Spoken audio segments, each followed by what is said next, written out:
وإمامنا وقدوتنا وأسوتنا وحبيبنا المصطفى محمد صلى الله عليه وسلم وعلى آله وأزواجه وذرياته وأصحابه أجمعين والتابعين ومن تبعهم بإحسان إلى يوم الدين. أما بعد، أوصي نفسي وإياكم بتقوى الله فقد فاز المتقون وقد أفلح المؤمنون. قال الله تعالى في القرآن الكريم في سورة الحشر: أعوذ بالله من الشيطان الرجيم.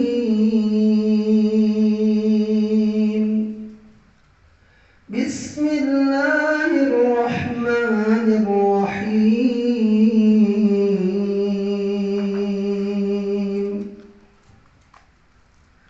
يا أيها الذين آمنوا اتقوا الله ولتنظر نفس ما قدمت لغد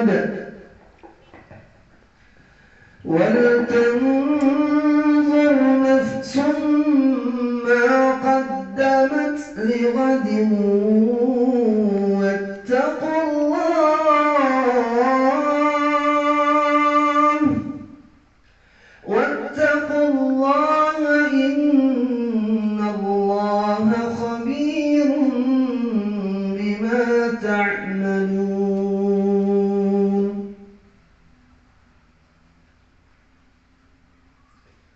Alhamdulillah, kita bersyukur kepada Allah Subhanahu wa Ta'ala yang telah mempertemukan kita di malam hari ini, malam yang cerah, sejuk, penuh kenikmatan dari Allah Subhanahu wa Ta'ala. Nikmat iman yang sangat mahal, tidak ada jualnya, tidak bisa dibeli iman tersebut. Tapi banyak orang menjual imannya hanya demi mendapatkan kesenangan yang sedikit dan sementara di dunia. Makanya Rasulullah sudah mengingatkan kita, ini akhir zaman, kata Rasulullah, beliau bersabda dalam hadis sahih sallallahu alaihi wasallam, badiru bil a'mali fitanan. Badiru bil a'mal, perbanyaklah, segeralah kalian memperbanyak amal-amal soleh kalian sebelum datangnya fitnah. Ya, Waalaikumsalam. Terang. Ya. Kaqita'il laili mudlimah. Fitnah yang akan terjadi itu, kata Rasulullah sallallahu alaihi wasallam, ibaratkan potongan di tengah malam yang paling gelap. Jadi malam yang paling gelap, kan zaman dahulu nggak ada lampu. Katakan obor pun tidak dihidupkan. Cahaya rembulan tidak ada, sehingga gelap gulita. Ketika kita berada di kegelapan seperti itu, warna hitam dan putih pun sudah tidak terlihat. Hitam ibaratnya al-batil, kebatilan, kezaliman. Yang putih ibarat al-haq, kebenaran. Maka maksud Rasulullah, perbanyak amal menghadapi zaman yang hak dan batil tidak lagi terlihat perbedaannya. Ini bahaya ini. Sekarang sudah terjadi. Masyarakat dan umat Islam bingung mana yang benar. Contoh Ramadan yang lalu. Ini kan kita mau Ramadan. Ramadan yang lalu banyak yang bertanya-tanya, bolehkah sedang berpuasa disuntik atau divaksin? Karena ada semacam pemaksaan vaksin. Kalau tidak bisa kerja. Kalau tidak bisa mengajar di sekolah. Kalau tidak bisa ikut sekolah. Banyak sekali gitu ya. Sehingga kalau dilakukan di siang hari, nah muncullah fatwa. Fatwa yang membolehkan, membenarkan. Padahal selama ini seluruh para ulama, kita tahu urusan fikih ada 4 imam mazhab sudah selesai bahasan fikih ini sebenarnya. Tinggal kita ambil pendapat yang mana, gitu. Ternyata 4 imam mazhab nggak ada yang membenarkan adanya cairan atau makanan atau sesuatu dimasukkan ke badan kita saat puasa. Tidak ada seorang ulama pun yang mengatakan puasa tidak batal. Baru ulama zaman sekarang. Kan keren tuh ulama. Iya.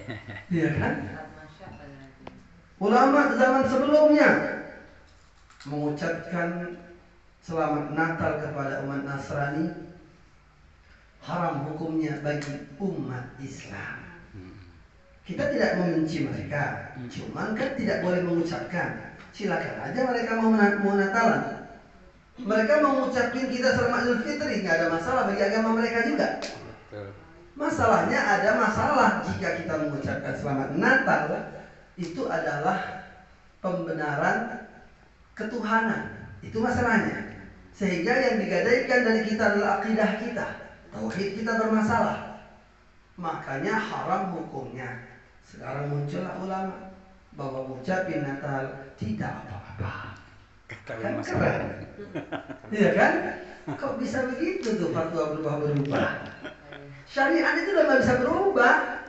Jangan-jangan nanti subuh berkurang nanti. Udahlah cukup 1 rakaat aja lah. Kacau ya. Sekarang udah muncul nih salat Nusantara. Gimana? Allah Maha Besar. Bahasa Indonesia. Ya kan? Udah muncul. Saya nggak tahu azannya pakai bahasa Indonesia juga nggak? Oh, azan bahasa Indonesia juga nggak enak dengarnya. Allah Maha Besar. Allah Maha Besar. Orang Betawi lain lagi azannya. Allah gede banget. Allah gede banget. Kok gitu jadinya? Rusak ini. Orang Minang pun juga pengen azan kalau gitu, ya kan? Lain lagi bunyinya. Allah gadang benar. Allah gadang benar. Astagfirullah. Rusak Islam ini, syariat ini. Kenapa? Yang merusak siapa? Umat Islam juga. Orang agama lain tidak bisa menghancurkan Islam dan merusak Islam. Kecuali Islam ini bisa dirusak hanya orang-orang dari dalamnya. Makanya mereka berusaha membuat adanya orang-orang yang disebut munafik. Nah, orang munafik inilah yang paling bahaya dalam Islam. Sampai-sampai Allah mengatakan innal munafiqina fid darkil asfali minan nar wa lan tajid lahum nasira. Sesungguhnya orang-orang yang munafik itu kata Allah fid darkil asfal. Allah tempatkan nanti di akhirat di dasarnya neraka jahanam. Ya Allah, paling dasar tuh neraka jahanam, yang hitam pekat apinya kata Rasulullah, saking panasnya api neraka itu warnanya hitam pekat. Kita tahunya api itu biru, agak oren-oren, kuning, ya kan? Api itu awalnya merah. Kata Rasulullah 1000 tahun api neraka dipanaskan itu berubah warna merah. Api merah beneran. Merah. Allah panaskan lagi 1000 tahun. Lama sekali 1000 tahun. Maka makin panas api itu menjadi putih warnanya. Hadisnya sahih.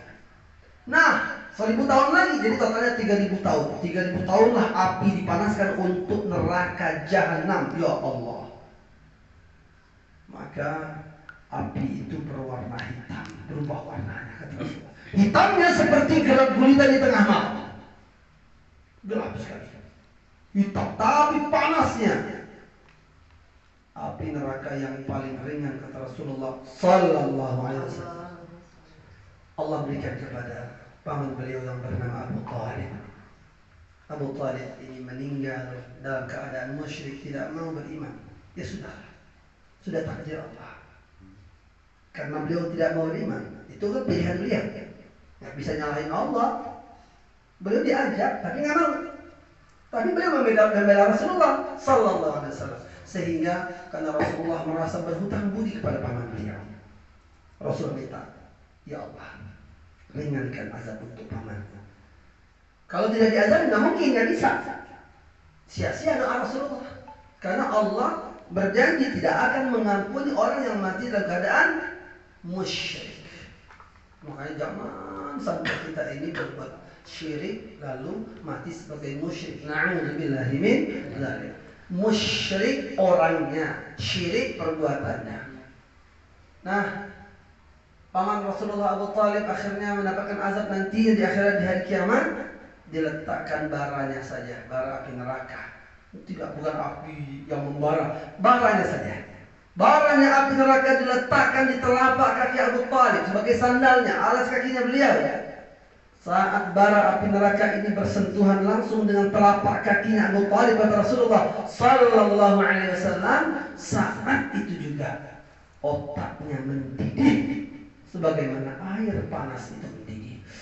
Astagfirullahaladzim. Udah nggak bisa merasakan gitu, cuma bisa bayangkan seperti apa perihnya, pedihnya siksaan Allah Azza wa Jalla. Bahkan Allah berfirman, Innal ladzina kafaru bi ayatina sawfa nuslihim nara kullama nadijat juluduhum baddalnahum juludan ghayraha liyadhuqul 'adzab wa kana Allahu 'azizan hakima.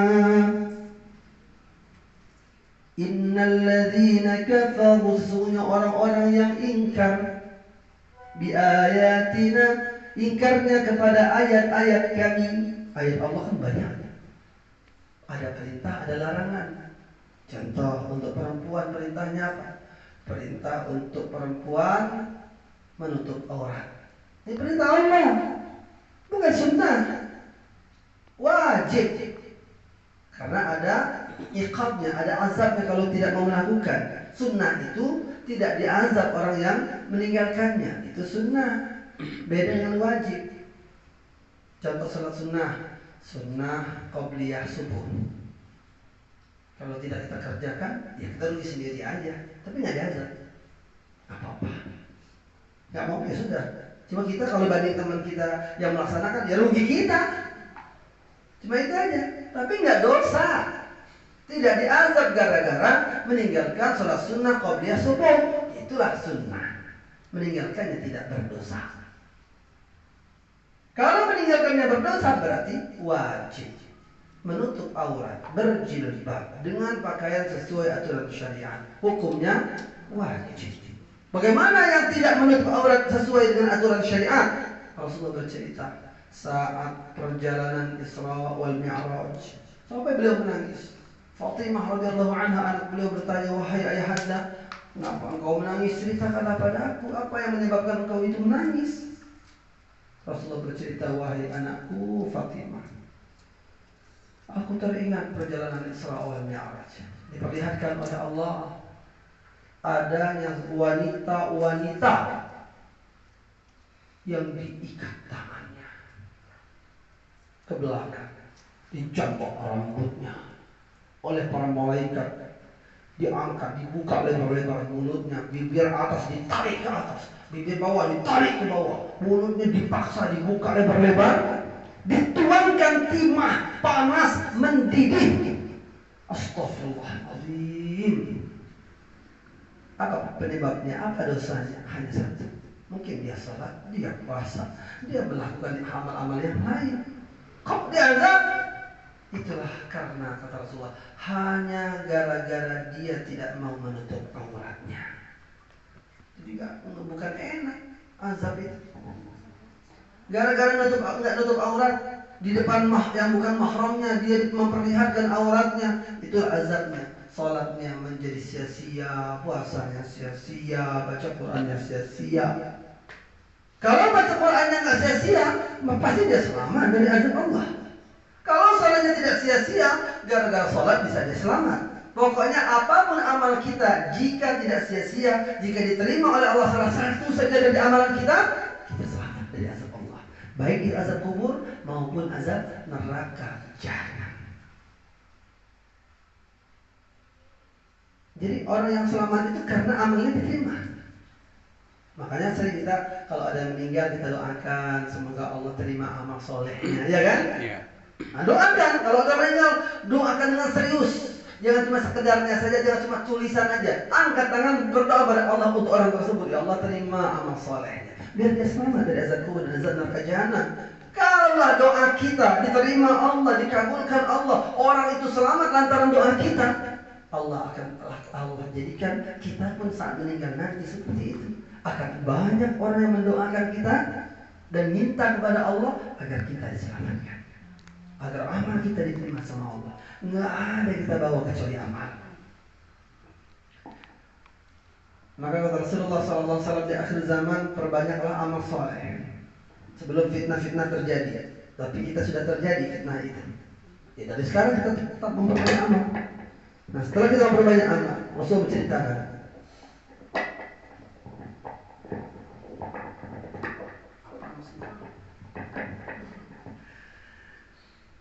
Rasulullah bercerita, Copot paling. Copot sini. Tuh.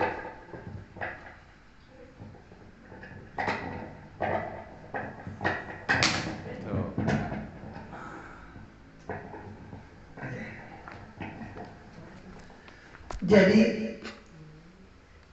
Rasulullah bersabda, yusbihur rajulu mu'minan wa yumsi kafir.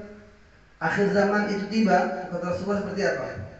Nanti kalian akan temui ada orang di pagi hari masih beriman, wa yumsi kafiran, dia sudah murtad di sore harinya. Astagfirullahaladzim. Wa yumsi rajulu mu'minan wa yusbihu kafiran. Ada orang sore harinya kalian temui dia masih beriman, tetapi besok pagi jangan heran dia sudah murtad, sudah kafir. Apa penyebabnya? Kata Rasulullah, penyebabnya jelas. Yabi'u dinahu bi'aradin minad dunya.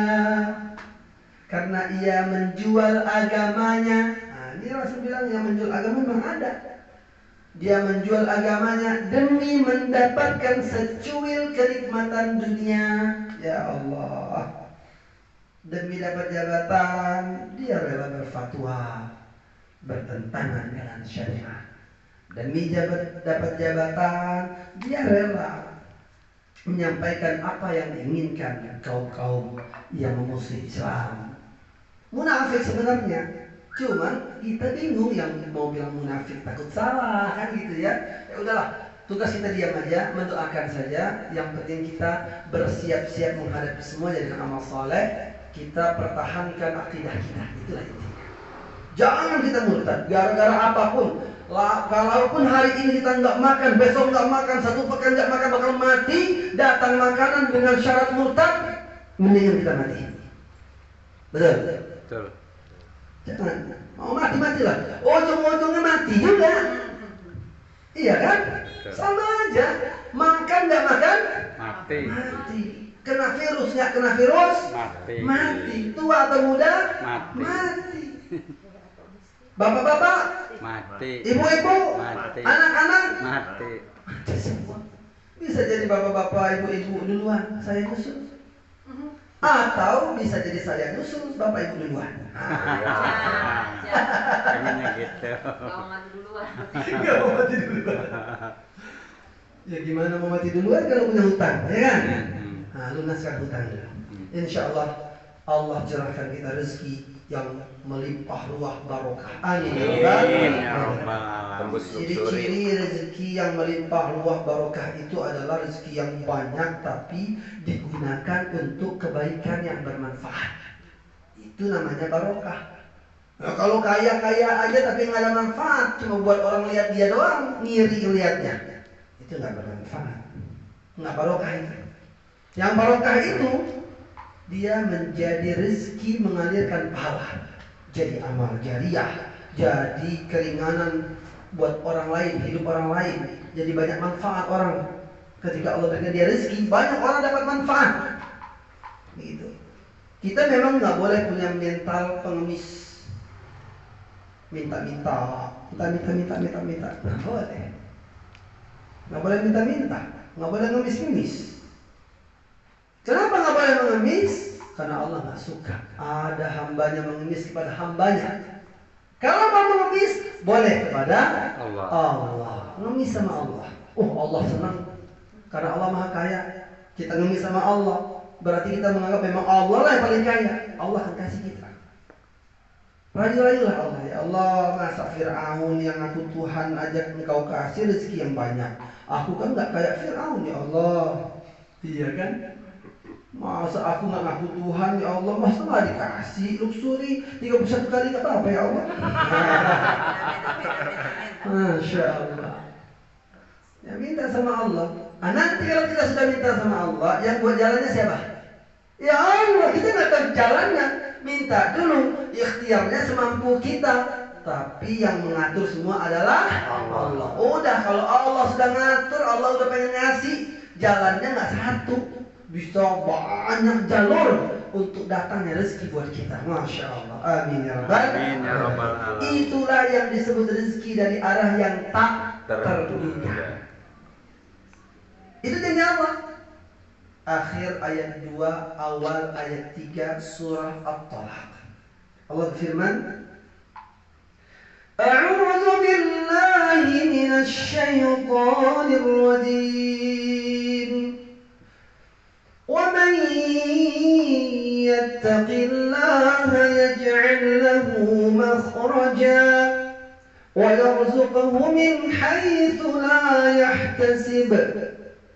ومن يتوكل على الله فهو حسبه إن الله بالغ أمره قد جعل الله لكل شيء قدرا ومن يتق الله, siapapun yang bertakwa kepada Allah, ya siapapun, kita semua punya peluang. Siapapun masalahnya yang bertakwa pada Allah, pokoknya kata Allah, yaj'al lahu makhraja, akan Allah jadikan untuknya jalan keluar, solusi. Ada solusinya, tenang aja. Nggak usah putus asa, nggak usah bunuh diri, nggak usah datang ke dukun. Kita punya masalah datang ke dukun. Dukun jadi dukun gara-gara banyak masalah. Jadi kalau nggak banyak masalah nggak jadi dukun dia.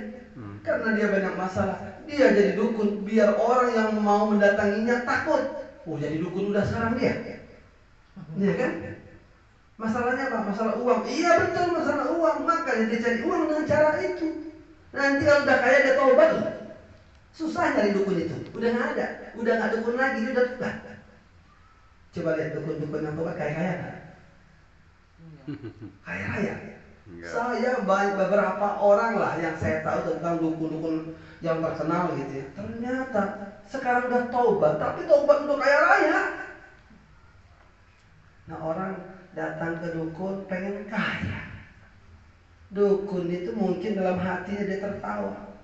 Ini orang pengen kaya, saya aja di dukun ini gara-gara nggak kaya-kaya lah ini.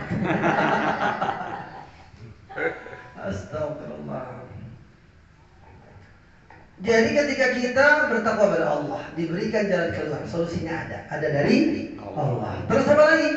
Wa yarzuqhu min haitsu la yahtasib, akan Allah berikan ia rezeki dari arah yang tak diduganya. Masya Allah. Ini kita nggak nyangka, ini ada rezeki yang bakal datang ini, atau langsung datang rezeki tersebut. Nggak nyangka, ada aja cara Allah. Nggak tahu kita gimana. Contoh, ada tukang bakso, pengen haji. Dari hasil jual bakso, dia kumpulin, dapatlah 5.000, 15.000, kadang 20.000, kadang 35.000. Tapi kan kalau dihitung-hitung kapan hajinya? Kalau ngumpulin uang segitu ya nggak? Kapan hajinya? Allah nggak melihat jumlah dari tabungannya. Yang dilihat oleh Allah keseriusannya, ikhtiarnya sudah dilakukan atau tidak. Oh dia serius, nabung-nabung itu benar-benar niat mau berangkat haji. Allah permudah. Ini karena ini ketakwaan nih. Rezekinya dia datang dari arah yang tak terduga. Allah bilang lagi di akhir ayat 4-nya surat Al-Falaq. Wa man yattaqillaha yaj'al lahu min amrihi yusra. Siapapun yang bertakwa kepada Allah, Allah jadikan urusan-urusannya menjadi mudah. Sebagian urusan jadi mudah. Kenapa sebagian? Ya pasti ada yang masih sulit. Karena satu kesulitan biar datang banyak kemudahan. Nggak mungkin semuanya mudah. Nah, kapan sulitnya kita? Kan itu ujian dari Allah. Diuji dulu. Kalau kita merasa kesulitan saat ini, yakinlah ke depan akan banyak kemudahan. Datang lagi kesulitan, yakinlah lebih banyak lagi kemudahan yang akan datang. Begitu. Makin berat hidup kita saat ini, itu tanda ke depannya makin nikmat Allah berikan. Amin ya rabbal alamin. Asal ikhlas. Kan syaratnya udah tahu. Pertama, yakin Allah akan membalas. Yakin kepada Allah, yakin Allah. Lalu menghadapi semuanya jadi sabar. Setelah sabar, ikhlas. Setelah ikhlas, ridho. Disingkat Yasir. Jadi Yasir itu yakin Allah, sabar, ikhlas, ridho. Disingkat Yasir. Jadi kuncinya ada di Pak Yasir. gampang. Ada di Yasir. Nah, Allah berikan rezeki dari arah tertentu. Ini tukang bakso. Dia ikhtiar, dia sengaja pengen banget gitu ya. Ya pengen banget haji. Dia kumpulkan semampunya saja. Allah tidak ada hasilnya, tapi Allah berangkatkan tanpa mengurangi tabungannya. Allahu Akbar. Bisa nggak? Bisa. Susah banget. Kecil bagi Allah, kecil. Seupil gitu. Kecil banget itu mah nggak ada apa-apanya bagi Allah. Gampang. Nah, gimana caranya? Nggak usah pusing mikirin itu urusan Allah. Maka tukang bakso kan nggak mikirin, ya Allah aku berangkat haji, cara gimana ya Allah ya? Kan nggak gitu ya. Nggak mungkin kita turun malaikat ngasih tahu nanti caranya gini. Enggak. Emang Nabi? Ya enggak. Allah yang ngatur caranya. Yang penting berdoa lah. Minta apa aja? Minta yakin itu. Minta sama Allah penuh keyakinan. Nggak ada sedikit pun keraguan.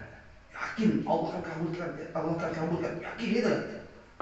Nah, nanti biarin Allah yang ngatur. Biarin. Nggak tahu gimana caranya, nggak tahu. Biarin aja.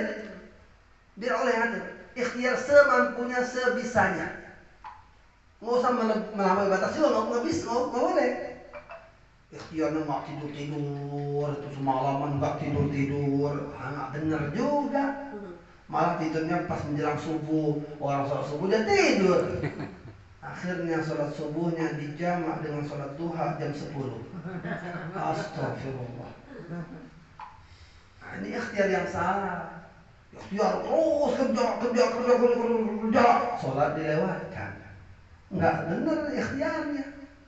Ikhtiar itu laksanakan perintah Allah sebaik mungkin. Jauhi larangan-larangannya. Lakukan sebisanya atau semampunya, tidak melampaui batas. Allah nggak suka. Ketika ibadah bagus, hubungan kita dengan Allah bagus, kira-kira Allah baik nggak sama kita? Allah sayang nggak sama kita? Sayang. Kalau udah sayang, orang tua saja sayang sama anak, nggak usah tuh anak nanya ngasih tahu sama orang tuanya kebutuhannya apa. Orang tuanya udah mikirin duluan kebutuhan anak. Ada anak rajin banget, pintar belajar. Dia kuliah, teman-teman semua punya laptop, dia sendiri yang nggak punya laptop. Orang tua yang sayang sama anak, dia ngeliat nih anak baik banget, nurut banget, taat banget. Udahlah, beliin laptop lah. Dibeliin laptop tanpa minta. Pas pengen minta, ada laptopnya. Allahu Akbar. Apalagi Allah. Allah sudah tahu kehidupan kita, di hati kita, masalah kita. Allah tahu semuanya. Dan Allah mampu untuk mengatasi semua masalah kita. Kita kalau curhat ke orang juga belum tentu bisa bantu. Ya enggak? Kadang-kadang cerita ke orang lain bukannya menyelesaikan masalah, Jadi masalah. tapi jadi masalah, nambah masalah. Nambah masalah. Tadinya dia nggak tahu jadi tahu. Kan gitu, jadi masalahnya nambah. Nggak semua orang mampu membantu kita, tapi Allah punya batasan nggak untuk membantu? Nggak punya. Allah nggak terbatas, bantu kita nggak terbatas. Mau minta apapun Allah bisa ngasih? Bisa banget. Nah itulah tukang bakso tadi. Suatu hari ada orang yang makan bakso, mau cari bakso. Nah ngobrol sama tukang bakso ini. Alhamdulillah saya udah makan bakso enak banget Pak, Masya Allah. Bapak bisa bantu saya nggak? Oh bantu apa Pak? Mungkin tukang bakso mikir orang kaya, mobilnya bagus, makan bakso di pinggiran gitu kan. Saya memang pengen cari orang yang mau berangkat haji.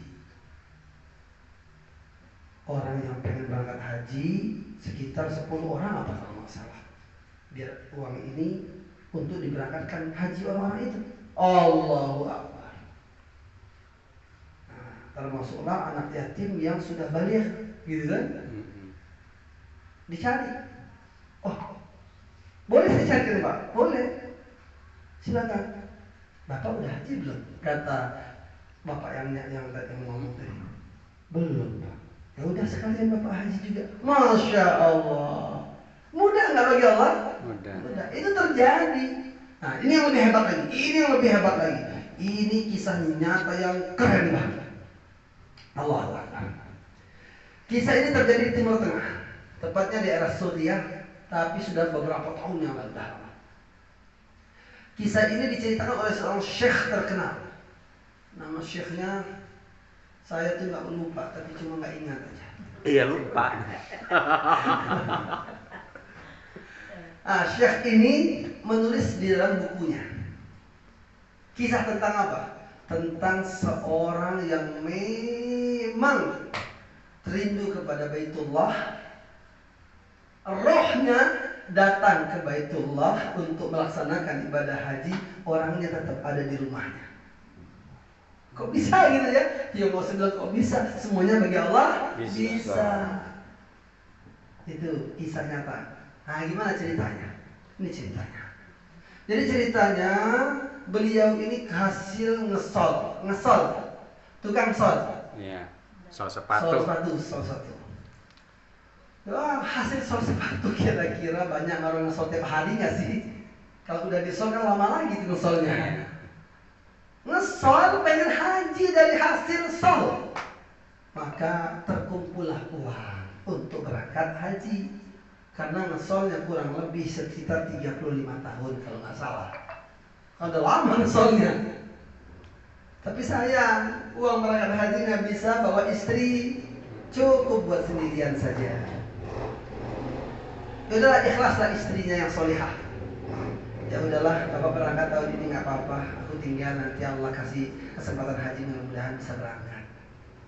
Nah, udah nih uang yang buat sholat tadi, buat haji tadi dari hasil sholat selama ini itu mau digunakan untuk berangkat. Itu rencananya.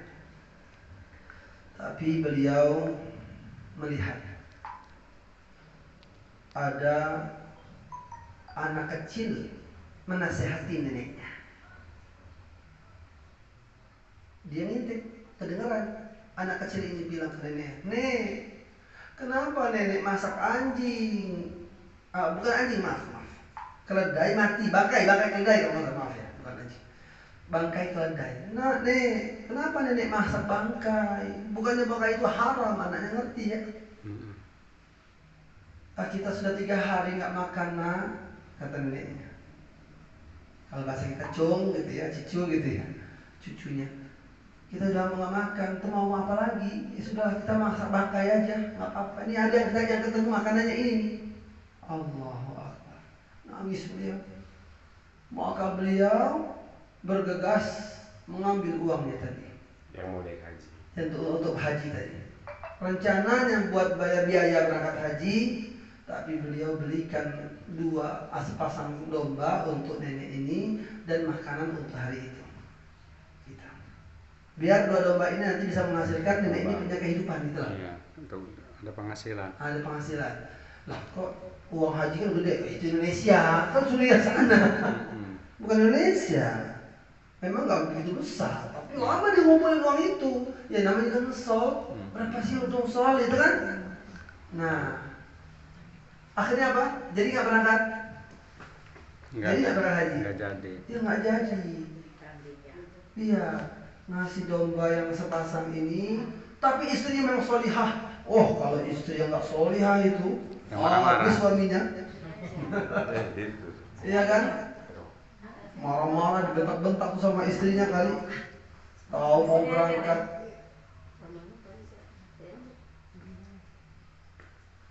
Ngerok. Emang lebih sakit. Nah, kalau istrinya nggak solihah, itu mungkin nggak akan ditolongnya tuh orang nenek-nenek. Atau mungkin nolong dikit kita kasih makanan aja kali ya. Tapi ini nggak main-main. Nolongnya memang untuk kehidupan yang akan datang. Masya Allah. Ya bayangin udah punya kambing ini sepasang, beranak pinak nanti kaya raya bisa jadi. Iya. Itulah bapak yang soleh tadi. Maka bapak yang soleh tadi sudah minta ampun kepada Allah, hanya bisa menangis saat terdengar orang berangkat haji melewati rumahnya. Labbaik Allahumma labbaik. Beliau nangis berderai air mata, ya Allah. Labbaik Allahumma labbaik ya Allah. Beliau tetap mengucapkan juga karena pengen berangkat haji tapi nggak bisa berangkat. Nangis beliau, ya sudah. Terus beliau talbiyah. Sehari-hari beliau selama musim haji talbiyah. Saking pengennya haji, talbiyah terus beliau minta sama Allah, ya Allah aku pengen haji, aku berangkat haji tapi nggak jadi ya Allah.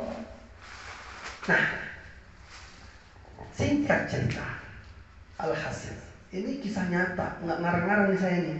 Dosa lah kalau saya ngarang-ngarang ya kan. Syekh atau ulama yang saya maksud tadi, yang namanya bukan saya lupa tapi nggak ingat. Syekh ini akhirnya bermimpi saat tertidur di Masjidil Haram. Mungkin kelelahan beliau, mungkin habis tawaf atau mungkin habis tilawah, habis sholat tahajud. Pokoknya tertidurlah. Saya tidak membaca lebih jelas kapan waktu tertidurnya ya. Intinya tertidur dan bermimpi. Nah ini intinya. Tertidur dan bermimpi. Apa mimpinya? Mimpinya didatangi oleh para malaikat dari langit, entah seperti apa, pokoknya beliau meyakini ini adalah malaikat Allah Subhanahu wa taala, karena malaikat ini ngasih tahu, kami malaikat ingin ngasih tahu bahwa tahun ini yang ibadah haji diterima sama Allah si fulan, tukang sol dari Australia. Kan bingung. Orang nggak berangkat ya? Iya, orangnya kan nggak ada. Syekh ini nggak tahu, tapi Syekh ini nyari tukang sol dari Australia. Tapi mana orangnya? Nggak disebutkan namanya. Bahkan dalam mimpi itu, seingat saya dalam mimpi itu disebutkan dia tidak berangkat haji. Kok bisa? Malah dia yang diterima hajinya. Banyak orang yang tidak diterima hajinya tahun itu. Tapi ada orang yang tidak berangkat haji malah diterima hajinya. Nggak melaksanakan haji, tapi hajinya diterima. Allahu Akbar. Maka Syekh ini karena ada petunjuk dari mimpi tadi, disebutkan dalam mimpinya daerah-daerahnya, ciri-cirinya, pekerjaannya tukang sol, dicari tukang sol di pinggir dekat laut gitu kan, dekat laut apa masalahnya. Nah, yang intinya berhasil menemukan itu. Ketemu Gitu ya. Jelas banget masalahnya, mimpi itu jelas banget. Beliau cari itu. Kenapa? Karena pengen tahu amalan apa yang menyebabkan beliau tidak berangkat dan berhaji. Jadi ternyata setelah bertemu nggak percaya, karena yang beliau nanya nama tersebut, ada nggak tukang sol namanya si Fulan? Itu nanya orangnya. Kan bingung yang mau jawab, yang bersangkutan gitu. Tapi itu kayak nama saya, Pak. Tapi itu kok kayak nama saya. Masya Allah, benar nama Anda? Anda tukang sol? Iya, saya tukang sol. Haji Anda diterima. Lu gimana? Saya nggak berangkat, katanya. Beliau pun nggak tahu kalau beliau itu dianggap oleh Allah haji yang diterima sama Allah. Nah, ceritalah Syekh ini. Nah, diajarlah ke rumahnya, bercerita Syekh ini bahwa haji Anda diterima sama Allah. Aku bermimpi di saat tertidur di Masjidil Haram. Masya Allah. Aku pengen tahu amalan apa yang kau lakukan sehingga kau tetap dapat mendapatkan pahala haji meskipun tidak berangkat haji. Iya. Nah, diceritakanlah dari amalannya. Aku ngosol setiap dapat hasilnya aku tabungkan untuk minta sama Allah, hajikan aku ya Allah. Sudah terkumpul untuk bisa berangkat, cukup uangku untuk berangkat haji. Namun Allah takdirkan yang lain. Maaf, Afan. Oh ya, ini ingat nih, bahwa hajinya itu tidak sendirian. Rupanya cukup. Kenapa lama ngumpulinnya? Karena pengen berangkat suami istri. Ya, itu istrinya kan nangis tuh. Saya teringat istrinya nangis karena nggak jadi haji. Jadi berangkat suami istri harusnya tadi. Dia cerita, terusnya kami mau berangkat suami istri, cukup uang kami. Tapi aku nggak tega. Aku melihat ada nenek-nenek mengambil bangkai untuk cucunya makan. Padahal sudah 3 hari nggak makan. Bangkai yang haram itu mau dimasaknya untuk memberi makan kepada cucunya. Ya Allah, sehingga aku berikanlah sepasang domba. Aku berikanlah makanan untuk mereka bertahan hidup. Dengan uang tadi, ya sudah, kami pun nggak jadi berangkat haji. Lalu kami hanya bertarbiyah selama musim haji. Kami nggak tahu kalau ada Allah menerima amalan ini gitu kan. Dia nggak berangkat haji, tapi dapat pahala haji, masya Allah. Nah, jadi nggak ada yang mustahil. Nah, memang ada juga amalan bisa dapat pahala haji umroh, ada. Dapat pahala haji dan umroh. Contohnya apa? Contohnya orang yang sholat subuh berjamaah di masjid, lalu dia berzikir kepada Allah atau dia baca Quran, maka sampailah waktu terbit matahari, dia masih di dalam masjid dan tidak batal, tidak melakukan hal yang sia-sia. Sampailah waktu syuruk tiba, kurang lebih waktu terbit dan waktu syuruk 15 menit lah kurang lebih. Sekarang waktu tulu atau terbitnya matahari kurang lebih jam sekitar 5.55. Nah, jam 5.55 berarti jam 6 lewat 10 menit sudah bisa salat syuruk. Nah, salat syuruk jam 6.15, jam 5.20, 6.30 itu sudah salat syuruk. Saat tidak keluar dari masjid, tidak batal pula, tidak melakukan hal sia-sia. Maka pahalanya sempurna kata Rasulullah sebagaimana orang haji dan umrah. Bukan berarti kalau kita mengamalkan ini kita tarik dana haji kita, masalah lagi. Itu memang nggak niat. Tetap sudah dana udah masuk kok, ya kan? Beda lagi. Apa keutamaan berangkat haji beneran? Beda lagi dong. Sebab kata Rasulullah, siapa yang melakukan manhamma bihasanatin, siapa yang benar-benar berkeinginan melakukan hasanah kebaikan, amal soleh, kata Rasulullah, fa'amila biha, lalu dia bisa melakukannya, dia dapat berapa pahalanya? Maka falahu bi'ashri amsalihha, dia dapat 10 kali lipat pahala dari amalannya. Allahu Akbar. Jadi kalau kita dapat haji dan umrah pahala saat subuh berjamaah di masjid, berzikir sampai waktu syuruk, kita salat syuruk 2 rakaat, itu belum ada apa-apanya. Kenapa? Yang berangkat haji beneran minimal 10 kali lipat. Ya rugi dong nggak berangkat beneran. Belum lagi nih pahala salat di Masjidil Haram 100.000 kali lipat salat, ya Allah. Pahala di salat di Masjid Nabawi 1.000 kali lipat. Pahala salat di Masjidil Aqsa 500 kali lipat. Ya rugilah kita nggak berangkat. Iya kan? Nah itu ruginya banyak. Jadi harus tetap berangkat ke sana. Belum lagi doa mustajab depan multazam. Multazam selurusan sampai ke belakangnya itu adalah tempat yang mustajab. Antara Hajar Aswad dengan pintu Ka'bah. Multazam. Itu adalah tempat kalau kita berdoa kepada Allah bukan minta multazam, salah lagi. Mintanya kepada Allah, tapi tempatnya selurusan multazam itu mustajab. Dikabulkan, diijabah oleh Allah apa yang kita minta. Nah, silakan ibu-ibu dengar itu permintaan suami apa. Ya bersaing aja, iya kan? Minta suami apa, istri minta apa gitu kan?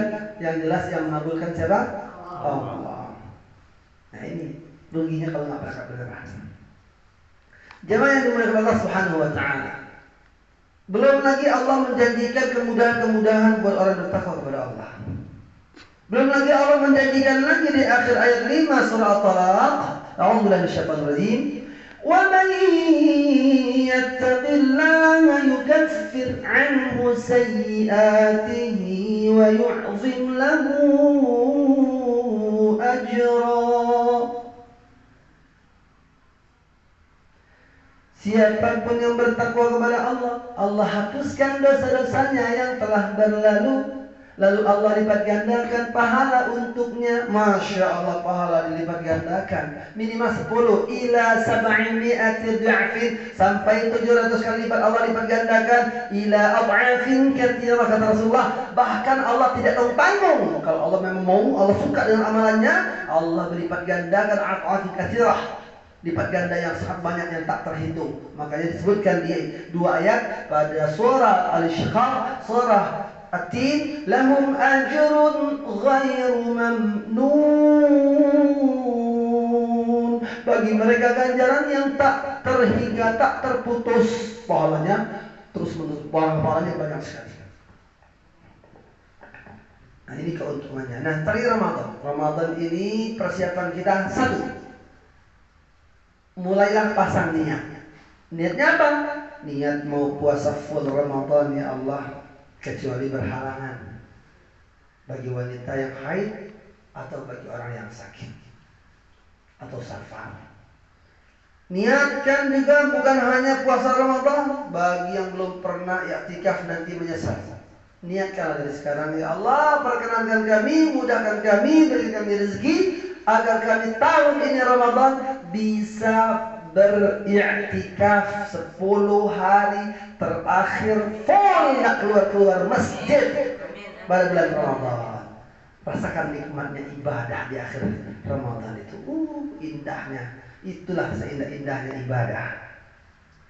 Ya, bukan terkekang, bukan.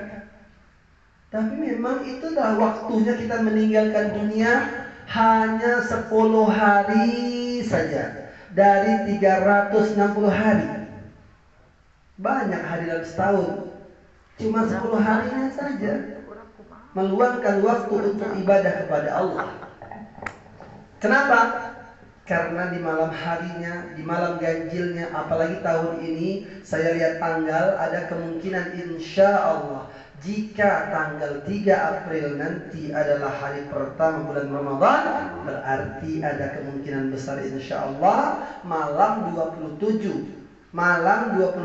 Ramadan adalah malam Jumat. Hadisnya sahih.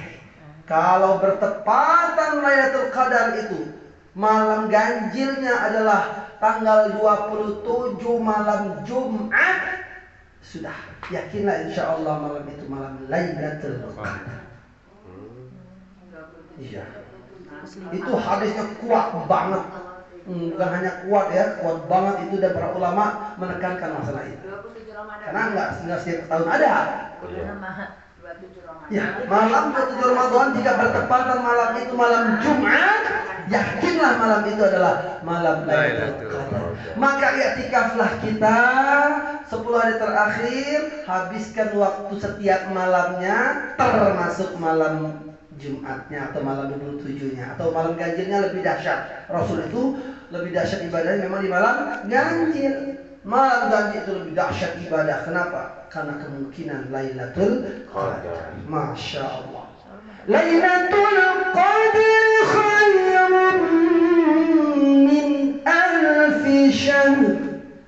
Lailatul Qadri khairun min alfi syahr. Malam kemuliaan itu yang disebut Lailatul Qadar. Khairun lebih baik min daripada alfi syahr. 1000 bulan. Oh, 1000 bulan. Malam itu kalau kita lagi baca Quran Lailatul Qadar itu Allah turunkan, berarti sekalipun nggak ngeliat dapat, kata para ulama. Insya Allah pahalanya dapat. Karena kita melek. Bukan begadang nonton bola, bukan.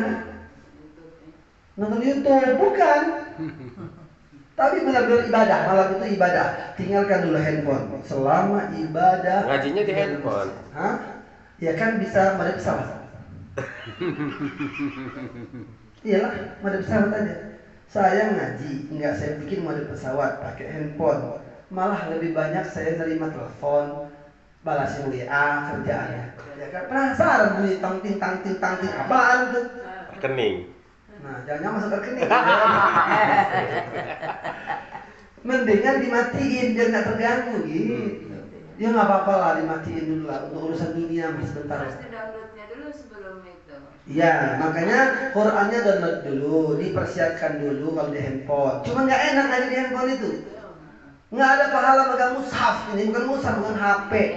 Nggak dapat. Pahala megang mushaf itu ada. Ya kan, menyentuh mushaf itu dapat pahala gitu. Nah, mushaf adalah ayat Al-Quran tertulis di atas kertas. Meskipun zaman Nabi Muhammad belum ada, ya kan? Kenapa? Ya, pokoknya Quran itu kalau sudah tertulis di kertas, maka apa yang tertulis ada Al-Quran di situ dapat pahala kita. Enak banget itu. Kitab tafsir itu kan Quran isinya. Maka kita mengangkat kitab itu, buka kitab itu, membawa kitab itu, membacanya, dapat pahala karena ada Qurannya. Masalahnya itu Qurannya, di mana ada Quran itu dapat pahala kita. Duduk aja nggak ngaji, nggak sengaja orang ngaji, kita dengerin, dapat pahala nggak? Dapat. Nah, itulah kerennya Al-Quran itu. Dapat pahala dalam kondisi apapun, enak banget. Ngantuk sekalipun, di mobil ngantuk banget, ternyata di belakang ini ada orang ngaji. Ya kan? Ada aja. Dapat hal itu ya. Dapat kita dengerin. Iya. Bukan kita ngalahin ngajinya dengan ngorok kita. Jangan-jangan kencangan ngorok kita dari ngajinya. Astagfirullah. Dia ngaji, kita ngaji juga. Dengerin orang di YouTube dapat pahala. Hah? Dengerin orang ngaji di YouTube. Dapat pahala. Di YouTube. Iya, di YouTube dapat pahala, apalagi ya Sira TV official gitu ya. Asik. Tetangganya yang denger juga terganggu dengan ngoroknya ya. Iya. Makanya enaknya Al-Quran itu dengerin aja dapat pahala. Asal niatnya memang pengen dapat pahala dari dengerin Quran, dapat pahala. Berapa pahalanya? Man qara'a harfan min kitabillah falahu hasanah wal hasanatu bi'ashri amsalih. Siapa yang membaca satu huruf saja dari Al-Quran, dia dapatkan satu pahala. Satu pahala itu didapat gandakan 10 kali lipat minimal. Minimal lah, Quran yang didengar satu ayat itu berapa hurufnya? Banyak banget itu. Nggak mungkin ratusan doang, ribuan itu kalau kita dengar berapa menit itu. Sudah ribuan pahala kita dapat. Masya Allah. Ya ribuan huruf kali berapa? Minimal 10. Oh, banyak banget pahala kita. Bisa-bisa dengerin 5 menit aja udah 1 juta pahala itu. Ya kan? Rugi kalau nggak didengarkan Quran itu. Makanya saya sering berpesan, jangan sampai di handphone nggak ada Quran, di mobil nggak ada Quran, di kantor nggak ada Quran. Ada suara Quran minimal suaranya. Gitu. Sekalipun kita nggak bisa ngaji, nggak lurus ngajinya, nggak benar ngajinya, dengerin ngaji yang benar gitu kan. Nah, dapat pahala. Itulah kehebatan dan kelebihan Quran. Quran itulah yang membuat mulia segala-galanya. Innallaha yarfa'u bihadzal kitabi aqwaman wa yadh'u bihi akharin. Rasulullah sallallahu alaihi wasallam bersabda, sesungguhnya Allah Subhanahu wa taala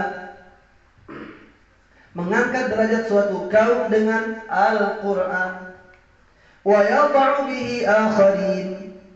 Maka Allah pun menghinakan suatu kaum juga dengan Quran. Gara-gara meninggalkan Quran dihinakan. Jadi ada pilihan sebenarnya kita. Mau baca Quran, pelajari Quran, memahami Quran, mentadabur Quran apa enggak? Kalau enggak dihinakan nanti di akhirat. Enggak ada pilihan. Enggak ada pilihan dong. Iya. Artinya harus wajib belajar Quran, dengerin Quran. Ya udah belum bisa belajar, dengerin kan banyak sekarang. Tinggal pencet-pencet aja, dengerin Quran. Kita nonton film, atau film apalah, sinetron atau apa, nggak dapat pahala nggak sih? Enggak, habis tuh waktu kita dengerin Quran, dapat pahala nggak? Ya terus pahalanya sebanyak huruf itu. Boleh lah nonton juga boleh. Kalau memang yang ditonton itu baik, cuman jangan sampai nggak dengerin Quran. Itu jangan sampai nggak dengerin Quran. Apalagi Ramadan, jangan sampai nggak khatam Quran. Memang zaman kita ini dengan zaman sahabat beda dikit. Kalau zaman sahabat itu Masya Allah Ramadan itu bisa khatam berkali-kali. Nah, bedanya zaman kita ini berkali-kali Ramadan nggak khatam. Agak beda dikit, ya kan? Cuma beda dikit. Kalau para sahabat itu Masya Allah, ada apapun urusan mereka langsung dikit-dikit sholat. Mau berangkat apa safar, sholat. Mau ada masalah apa, ngeluhnya sama Allah, sholat mereka. Dikit-dikit sholat. Kalau apalagi ketemu malam, udah tuh waktunya sholat lagi, banyak sholatnya. Jadi dikit-dikit sholat. Beda dikit dengan kita. Kalau kita dikit sholatnya. Tidur ya. Kalau kita dikit sholatnya. Kalau mereka para sahabat dikit-dikit sholat. Kalau kita dikit sholatnya. Kalau para sahabat dikit tidurnya. Kalau kita dikit-dikit tidur. Ya kan beda dikit. Kan? Beda dikit. Nah Ramadan, insya Allah kalau sudah kita niatkan mencari ridha Allah, Allah mudahkan. Amin. Insya Allah. Mudah-mudahan. Amin. Sampai i'tikaf. Nah i'tikaf syaratnya di masjid jami', masjid yang ada Tempat i'tikaf. khutbah Jumatnya. Nggak boleh i'tikaf di musola, nggak ada sholat Jumat di situ. Akhirnya kan keluar pas Jumat. Ya, batallah i'tikafnya. I'tikaf yang benar adalah masuk dari malam 21. Lebih afdal sore 20 Ramadan masuk ke masjid, nanti keluarnya di hari Idul Fitri. Kalau perempuan hari Idul Fitri. Iya, besok Idul Fitrinya baru kita keluar meninggalkan. Malam itu boleh. Malam takbiran boleh. Mau lebih afdal lagi tunggu besok. Oh, berarti sholatnya di situ aja. Iyalah, afdalnya begitu. Perempuan. Nah, kalau mau ikut saya insya Allah. Berarti bawa ranjang ya? Ya Allah. Ini mau minta tidur. Emang mau tidur? Karena kan bawa keluarga. Bebas lah mau itikaf di mana gitu ya. Nah, kalau saya mungkin itikaf ya saya di mana saya khutbah Idul Fitri, saya mendingan itikaf di situ. Udah tahu di mana? Ya, sudah tahu. Di mana? Insya Allah di Serpong. Serpong ya. Saya mau itikaf di sana. 20 Ramadan itu kita baru pulang 2 hari. 18 kita pulang tuh. Berarti sudah istirahat 2 hari, jadi kan? Enggak ngisi LSC apa SLC? Ada SLC, tapi SLC kemungkinan Ramadan cuma sekali. Hah? Cuma sekali kemungkinan SLC. Di akhir bulan. Awal aja kayaknya. Awal Ramadan. Pertengahan Ramadan. Kayaknya. Karena nggak mungkin di akhir karena tinggal sehari lagi sisanya Jadi mau suami lebaran istri, mustahil. iya ya. Nggak mungkin. Pasangan paling ya. Biasanya BTPS malah mengadakan SLC 10 hari terakhir. Jadi itikafnya SLC. Ada Di mana? Di Bandung Nanti apa? cari lah informasinya. Nanti biasanya ada itikaf 10 hari SLC. Ayah mau. Nah, kalau seandainya ada, kita ngambil di akhir Ramadan 10 hari. Kita lebaran itu. Iya. Berarti lebaran di sana lah gitu kan, lebaran di SLC. Enggak masalah. Pada bawah ini Biasanya ada, biasanya ada. Pada Nanti bawah saya bekal tanya. di koper di Saya rasa masjid. mungkin dari PTPS sudah musyawarah tentang hal ini. Berarti kita tidak sempat berbagi hari ya. Tidak sempat bikin kue. Dia lagi baju itu. Betul. Jangan mikirin baju bagus. Oh iya, Jadi, yang harus. Nah, kita lanjutkan lagi ya. Yo. Nah, ini ya Ramadan, penting banget kita memperhatikan persiapannya bukan hanya masalah niat. Persiapan fisik, kesehatan dijaga dengan makanan-makanan yang menyehatkan dan bermanfaat. Nah, Apa tuh makanan yang bermanfaat, yang menyehatkan? Nah, untuk sahur khususnya. Ketika kita mau sahur, kalau bisa jangan banyak makan nasi. Baku Nggak kuat. Sebenarnya justru nasi Sahur itu itu. bikin orang ngantuk, lemes. Terus harus makan apa? Nah, harus makan apa? 1, kurma. 3 biji minimal. Atau 5. Bebas 3 ya. atau 5. kurmanya. Itu tuh sahur Ya, ya? bukan 3 kilo, kenyang juga 3 kilo. Maksudnya kurmanya apa aja ya? Bebas. Untuk sahur ya Ustaz? Ya. Kemudian dianjurkan sebagaimana Rasulullah melakukan. Hilang panasnya. Mau tak lagi? Nanti aja. Jadi Rasulullah itu kan kurmanya keras. Kurmanya Rasulullah itu kurma yang keras ya. Bukan ajwa. Ajwa itu bukan kurma Rasulullah. Ajwa kurma yang ditanam Rasulullah. Kalau kurmanya Rasulullah itu kurma yang keras itu tuh. Yang hitam tuh ya? Yang agak kelut-kelut ya, kelut-kelut itu. Karena Dia itu. dia Yang itu kayak di keras. ini nih ya di suka dikasih kayani tuh. iya, di Jawa Rahmat tuh banyak. Nah, kurma Kuning. itu Rasulullah kan keras ya. Maka Rasulullah merendamnya di air. Oh. Ketika mau sahur, airnya jadi Iya. diminum. Oh, itu masya Allah stamina. Coba deh. Nggak percaya. Ganjil ya? Ganjil. Ya, mungkin buat suami istri ya bisa lah kita siapin 6, 3 gitu kan. Buat anak 3, 9 biji gitu kan. Kalau anaknya 1. Ya, mesti kalau bisa dibiasakan. Nah, kemudian kalau mau minum susu di jarak 1 jam, berarti 1 jam sebelum sahur sudah minum susu dulu. Jadi akar kurma Rasulullah itu kalau makan yang entah kurma atau makanan lain itu nggak barengan dengan susu. Susu aja. Atau kalau mau lebih sehat lagi, makanannya bukan nasi, buah-buahan.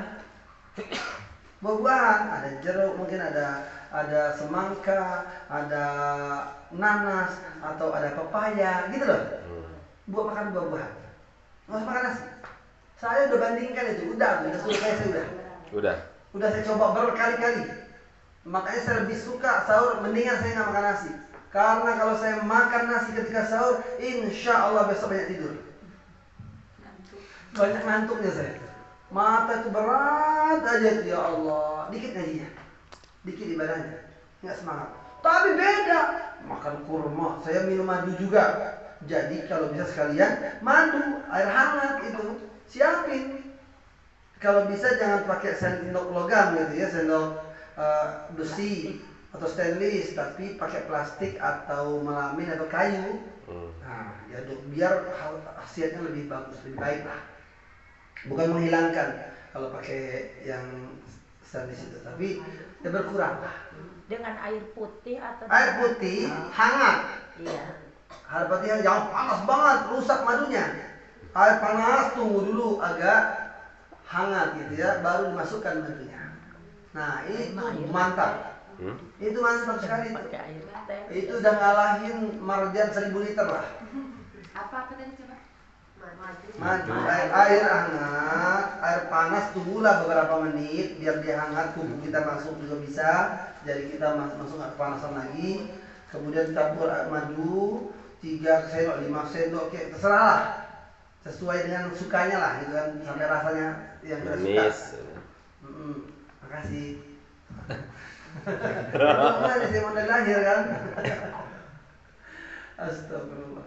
Nah, terus kurma tadi, baik kurma yang direndam atau kurma yang nggak direndam. Nah, kurma basah bagus tuh, kurma sukari misalnya. Nah, 3 biji. Yang direndam kalau bisa kurma bukan kurma sukari. Yang direndam itu kurma yang keras tadi. Kalau mau ngamalin sunnah Rasul. Kulitnya keras gitu Ya, ya? keras dia. Ada tujuannya tuh. Ada. Tapi Enak. jarang di Indonesia mah. Enak banget. Enak tapi Tapi enak, manisnya beda. Mainnya beda. Manisnya beda. Enggak enak makannya itu. Ya, nah itu tadi direndam. Kalau peraturannya itu kurang lebih 8 jam. Ya hitung-hitung jam berapa kita sahur? 8 jam sebelum sahur. Sudah buka berarti langsung direndam ya? Jadi terus besok juga mau buka, nanti buat lagi tuh 8 jam menjelang buka. Nah, buat aja jamnya, buat jadwal, gitu kan? Nah itu masya Allah, pokoknya stamina luar biasa. Gitu. Para sahabat aja sanggup tuh untuk perang pun berpuasa sanggup. Selama ini kalau ada sahur udah puasa. Udah Ah, kuat. keliru juga. Udah kuat. Makanya sahurnya jangan nggak sahur sama sekali. Walaupun kita malas, walaupun kita kuat, enggak. Inna fis sahuri barakah, kata Rasulullah, ada berkah dalam sahur itu. Rugi nggak kalau kita nggak sahur? Rugi yang nggak mau sahur. Ada barokah. Sekalipun sahurnya cuman Air putih. sedikit air putih aja, nggak apa-apa. Penting sahur. Kalau memang merasa kuat ya, kan ada kan orang yang malas sahur ya kan? Iya. Kalau di sini banyak yang nggak sahur orang-orang. Nah itu. Iya banyak yang nggak sahur di sini. Saya mau sahur aja. Kalau saya Saya ya wajib sahur mas. Jangan usahakan sahur. Itu biasanya yang nggak sahur itu karena dia kesiangan. kali ya. Bener kalau kesiangan ke sahur. Iya kan? Supaya tuh apa nggak biasa makan subuh itu. Nah, kemudian persiapan lainnya untuk latihan. Jadi fisik itu butuh latihan. Kenapa Rasulullah bulan Sya'ban itu nggak nentu lagi tanggal puasanya, bukan puasa Nabi Daud lagi, bukan hanya Senin Kemis lagi, tapi banyak puasa hampir full bulan Sya'ban. Itu dalam rangka latihan dan saking senangnya hati beliau mau berpuasa, udah siap-siap puasa dulu kayak Ramadan duluan. Tapi tidak boleh full. Selain Ramadan, Rasul melarang kita berpuasa full 1 bulan. Pelaksanaan bebas tapi sabar itu atau 3 awal, 3 tengah, 3 akhir. Bebas. Bebas ya. Bebas puasa bulan Sya'ban Yang penting ini. tidak boleh full aja. Ya nggak boleh full aja. Boleh Nabi Daud, boleh Senin Kemis, boleh ayam ulbit, boleh semuanya, boleh bebas. Pokoknya puasa itu memang bebas dan sebelum-sebelumnya juga bebas. Bulan apapun bebas. Yang penting niat karena Allah. Cuma Rasul melarang nggak boleh puasa sebulan penuh selain bulan Ramadan. Itu aja intinya. Nggak ada itu anjuran atau perintah atau dibolehkan puasa sebulan penuh selain Ramadan, nggak ada. Bagi orang yang terbiasa puasa sunnah itu boleh. Sehari atau 2 hari menjelang Ramadan diharamkan puasa. Tapi tidak apa-apa bagi yang sudah terbiasa puasa sunnah. Contoh, jika besok Ramadan, hari ini Senin, orang ini sudah bertahun-tahun jaga puasa Senin Kemis, maka puasa Senin dia masih boleh. Malah saya masuk ke buka ya. Terkecuali dengan Boleh. Terkecuali orang bertahun-tahun dia sudah terbiasa puasa Senin Kemis, walaupun besok Selasa Ramadan, hari ini Senin masih boleh puasa. Nah, itu Tapi kalau- pengecualian Kalau oleh Senin Rasul. Kemisnya memang berhenti-berhenti ya. Yang udah terbiasa ya. Bagi yang nggak terbiasa, baru mau latihan puasa, sehari lagi Ramadan atau 2 hari lagi Ramadan, udahlah nggak usah puasa sekalian. Nggak boleh, telat latihannya. Nah, udah 2 hari menjelang Ramadan itu memang bukan berarti juga 2 hari Ramadan makan aja, di mumpung belum Ramadan nih, makan aja nih, makan aja. Bacakan. Ya, jangan kebanyakan juga, boleh tapi tidak boleh berlebihan. Berlebihan. Nah, sahur begitu juga, nggak boleh makan sahur berlebihan. Maaf, buka puasa juga begitu, nggak boleh berlebihan sehingga mengganggu sholat kita. Maghribnya terganggu, isyaknya mulai ngantuk, tarawihnya lewat. Enggak ada. Ya gimana enggak? Kalau udah perut penuh, sholat males, Males. matanya keranjang-keranjang, Ngantuk. ngantuk adanya. Ya udah. Kalaupun dipaksakan sholat tarawih, imam baca panjang dikit, batuk dia. Ngantuk nih, pengen pulang gitu. Astagfirullah. Nah, itulah akibat kebanyakan makan. Saya banyak nanya teman-teman, survei lah intinya. Coba kalau makan kapan? Buka puasa itu rata-rata yang rajin ibadah gitu ya. Itu buka aja, belum makan.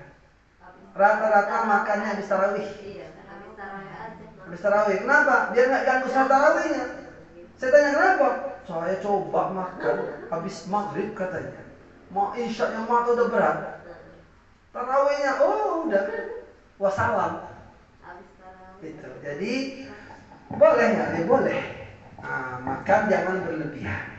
Jadi ketika kita mau makan sahur, kita mau buka puasa, jangan berlebihan. Mentang-mentang puasa dijamak makannya. Astagfirullah. Terus jangan lupa makan tangan kanan, nggak boleh tangan kiri. Minum tangan kanan, nggak boleh tangan kiri. Fa inna syaitan ya'kulu wa yashrabu bishimali. Sebab setan itu makan minumnya dengan tangan kiri, kata Rasul. Berarti kalau ada bapak ibu makan minum tangan kiri, berarti dia apa? Setan. Oh, bukan saya yang bilang. Mungkin temennya. Iya kan? Ya kan bukan setan. Kita kan bukan setan. Tapi mau nggak jadi teman setan? Pengikutnya Mau nggak jadi pengikut setan? Kan pengikut setan. Setan makan minum tangan Kiri. Nah, makanya diingat gitu. Diingat benar-benar tuh. Mau makan tuh lihat tangannya, lihat itu tangannya benar nggak kanan gitu ya. Diingatkan, saling mengingatkan. Bisa jadi nih saya, wah keluar-keluar dimakan tangan kanan, minum tangan kanan. Saya tahu-tahu saya ambil makanan minum tangan kiri gitu kan. biasanya kebiasaan. Nah, kalau kebiasaan itu bahaya. Maka pindahkan ke tangan kanan. Dari kiri pindahkan ke kanan. Pokoknya kanan terus. Maka minum tangan kanan ini sebagai sunnah syariat. Kemudian kita dianjurkan juga kalau bisa lebih sehatnya lagi. Ya, ini ilmunya Dr. Zaidul Akbar. Kalau bisa jarak makan dengan minum itu ada jedahnya. Setengah jam paling cepatnya. Lebih bagusnya 1 jam setelah makan. Itu lebih sehat. Setelah makan. Itu ya benar ya. Bukan sebelum makan ya. Jadi minumnya itu minum dulu sebelum makan. Iya. Betul. Betul, ya. Makan buah dulu, minum dulu sebelum makan. Berarti awalnya minum, udah minum. Nah, makanlah buah. Habis makan buah, makanlah nasinya, makanlah makanannya. Tapi istirahatkan dulu, biarkan dulu perut kita bekerja. Setengah jam atau lebih bagus lagi 1 jam, barulah minum. Saya coba mengamalkan itu memang enak badan. Cuma kadang-kadang nggak tahan juga air minum ini. Seguk sebagai serat. Kecuali yang memang darurat ya kan, nyangkut dia nggak bisa masuk ke dalam, bahaya itu. Ya udah minum lagi dikit aja, gitu. Dan nggak boleh minum seperti minumnya onta. Minum habis. Nah itu nggak boleh. Itu bukan syariat kita itu. Umat Islam diajarkan cara minum. 3 tegukan, stop. 3 tegukan lagi, stop.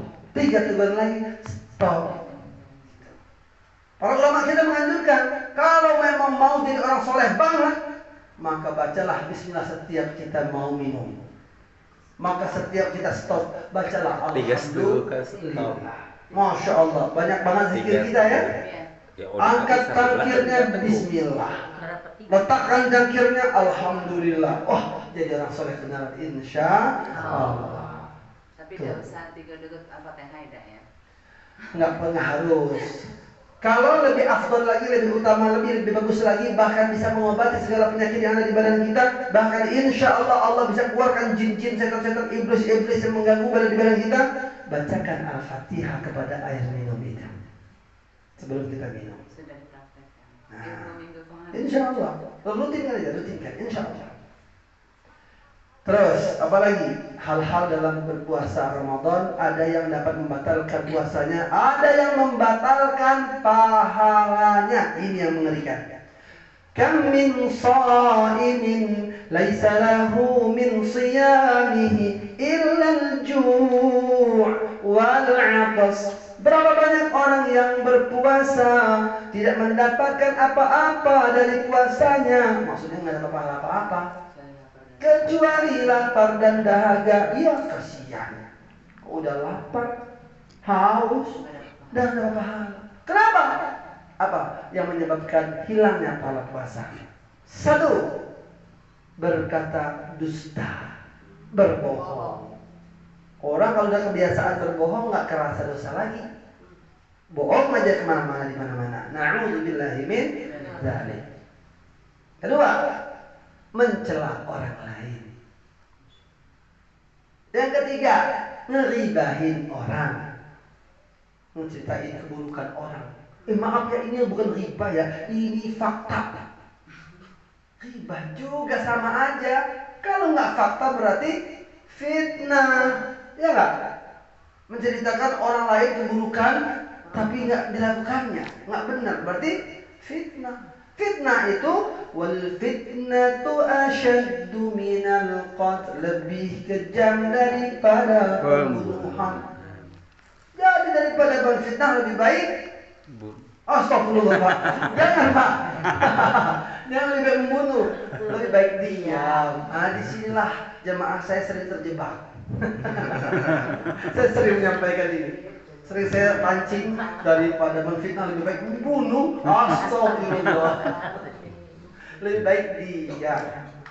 Nah, itu pilihannya. Kalau enggak berkata baik, kata Rasulullah, diam. Man kana yu'minu billahi wal yawmil akhir falyaqul khairan aw liyasmut. Siapa yang beriman kepada Allah dan hari akhir, maka hendaklah ia berkata baik atau diam. Pilihannya cuma dua, berkata baik atau diam. Nah, udah berapa tuh? 3. 3 ya. Yang keempat. Jangan dusta. Yang keempat, melihat maksiat yang menaikkan hasrat. Syahwat, menaikkan syahwat. Syahwatnya terpancing dengan apa yang dilihatnya, dapat batal pahala puasanya. Puasanya nggak batal, secara fisiknya dia nggak membatalkan puasa, betul.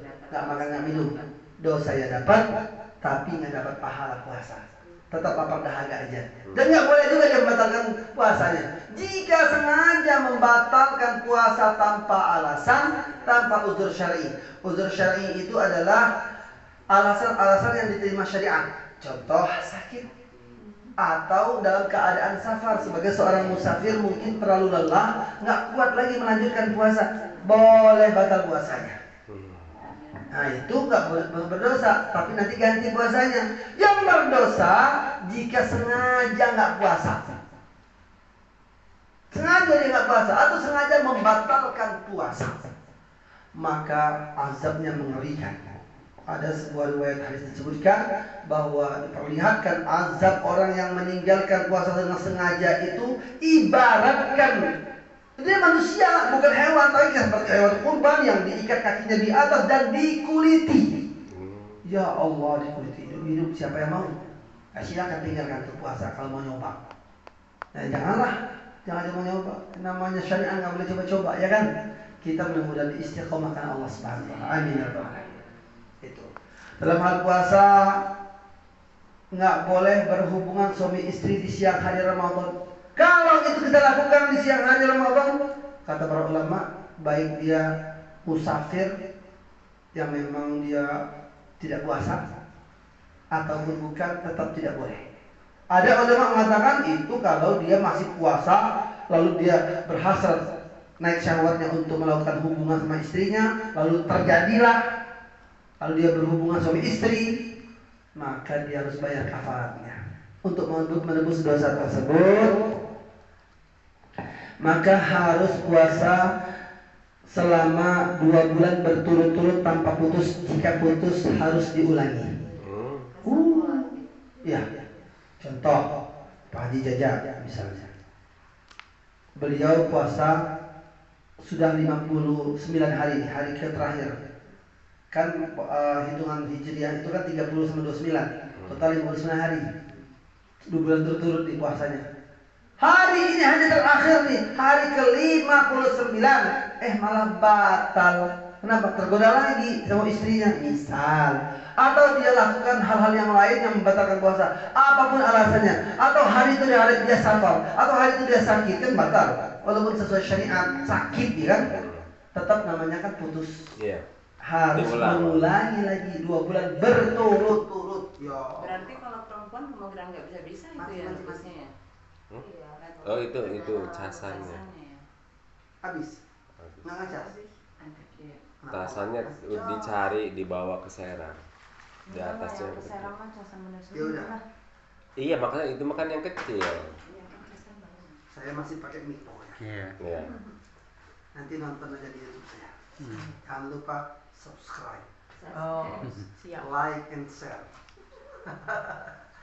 Masya Allah. Mudah-mudahan kalau di-share nanti banyak yang nonton, banyak yang dapat ilmu, banyak yang beramal, jadi amal jariah kita semuanya insya Allah. Amin. Amin. Ya, kemudian dalam hal Ramadan, dalam puasa ini Nah, perlu kita perhatikan tadi yang membatalkan pahala puasa, puasanya secara fisik nggak batal tapi pahala nggak dapat, kan rugi, ya kan? Nah, ini yang harus kita ketahui. Masih banyak hal-hal yang lainnya yang bisa membatalkan pahala puasa. Bersumpah palsu, itu kan bohong juga, maka batallah pahala puasanya. Gitu. Ada lagi yang mengatakan berpendapat Imam Syafi'i, dalam mazhab Syafi'i disebutkan juga Matikan dulu. kalau kita baru buang dulu. angin di dalam air itu bisa jadi batal puasa. Kenapa? Karena dia terbuka dan ketika mau tutup air sudah masuk.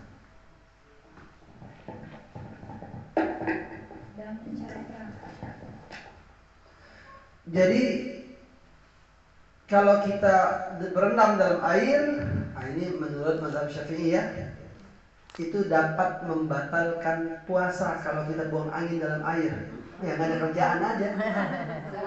Naiklah dulu dari air, ya kan? Cari-cari ikan di itu. Ya makanya dibahas masalah itu bisa jadi karena ada orang yang lama berenang dalam air. Pertanyaannya batal atau tidak ketika buang angin karena kemungkinan ada masuk air dalam. Kebuka kan, pas nutup masuk airnya. Nah itulah yang menyebabkan menurut mazhab Syafi'i batal. Mengorek kuping tapi bukan dengan jarinya. Dengan jarinya tidak membatalkan, tapi dengan benda lain bisa membatalkan. Berarti kalau sudah buka puasa silahkan. Kalau lagi puasa tahan dulu lah. Kalau gatal-gatal pakai jari aja. Nah, boleh pakai jari aja. Kalau pakai jari maka sampai dalam ya. Iya, nggak sampai dalam pastinya. Pakai Nah, kalaulah hanya buang angin terbuka lalu masuk air batal, apalagi sengaja disuntik, iya kan?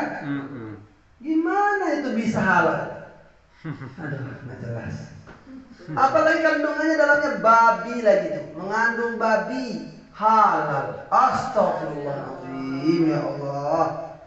Nah, ini mengerikan sekali gitu kan? Zat yang haram dimasukkan ke badan. Jelas-jelas dari mana? Babi. Mau ibadah haji dimasukkan babi. Biar nggak ada apa? Ya memang itu program mereka musuh-musuh Islam sebenarnya kalau kita mau tahu. Kalau nggak percaya ya terserah. Saya kasih tahu aja. Saya baca. Saya bukan ngomong kosong. meningitis itu dari dulu banget. Iya. Zaman dahulu kala. Iya itu bukan program Islam. Bukan program. Bacalah kalau nggak percaya. Cari tahu detailnya. Vaksin Iya. meningitis mau berangkatnya kan. Itu kan ada kandungannya dari apa? Babi. Oh sekarang udah ada dari sapi. Saya nggak percaya. Dalam dekat itu babi hasil. Babi. Sudah babi. Jelas dokter bilang babi. Dari babi. Nah sekarang pertanyaannya, adakah babi halal? Nggak ada. Apapun bulunya aja haram. Bulunya aja haram. Kok ada orang yang beralasan? Ini ada dokter yang bilang gini. Bilangnya Haji apa? mengini? Bilangnya Ya, kemerah. kalau itu halal Umroh sebab kemarin. sudah Umroh dicuci haji. miliaran kali. Haji saya mah. Haji mah enggak kita. Babi Enggak. bisakah dicuci Kalau berkali-kali iya. jadi halal? Iya, tetap aja Cuma babi kulit dia. tuh di rumah sakit itu seperti apa tuh rumah sakit sebelah. Mangini. Ya itu meningitis itu Iya. Haji. Situ. Meningitis. Iya. Babi itu haji dan umroh. Iya, di situ. Makanya kalau yang vaksin. Saya ada punya jamaah yang alhamdulillah berangkat Gimana Pak supaya dengan enggak? izin Allah mudahkan tanpa suntik meningitis, tapi kan dapat kartunya. Dan itu pulang-pulang satu kloter itu rupanya teman-teman saya yang nggak suntik ini aja yang nggak sakit. Alhamdulillahnya. Nah, kan aneh ya kan? Kok yang suntik malah sakit? Yang nggak suntik. Ngapain suntik kalau memang ada ujung-ujungnya sakit juga? Lucu. Sekarang ini lucu. Coba lihat sekarang. Itu kan Yang Allah sakit. memperlihatkan. Ya Allah mau memperlihatkan. Ini bukti kata Allah. Kalau Allah yang jaga kesehatan kita, sehatlah kita. Kalau waktunya mati pun, walaupun Mati. sehat banget, matilah dia. Pada waktu yang sudah Allah tentukan. Ya kan?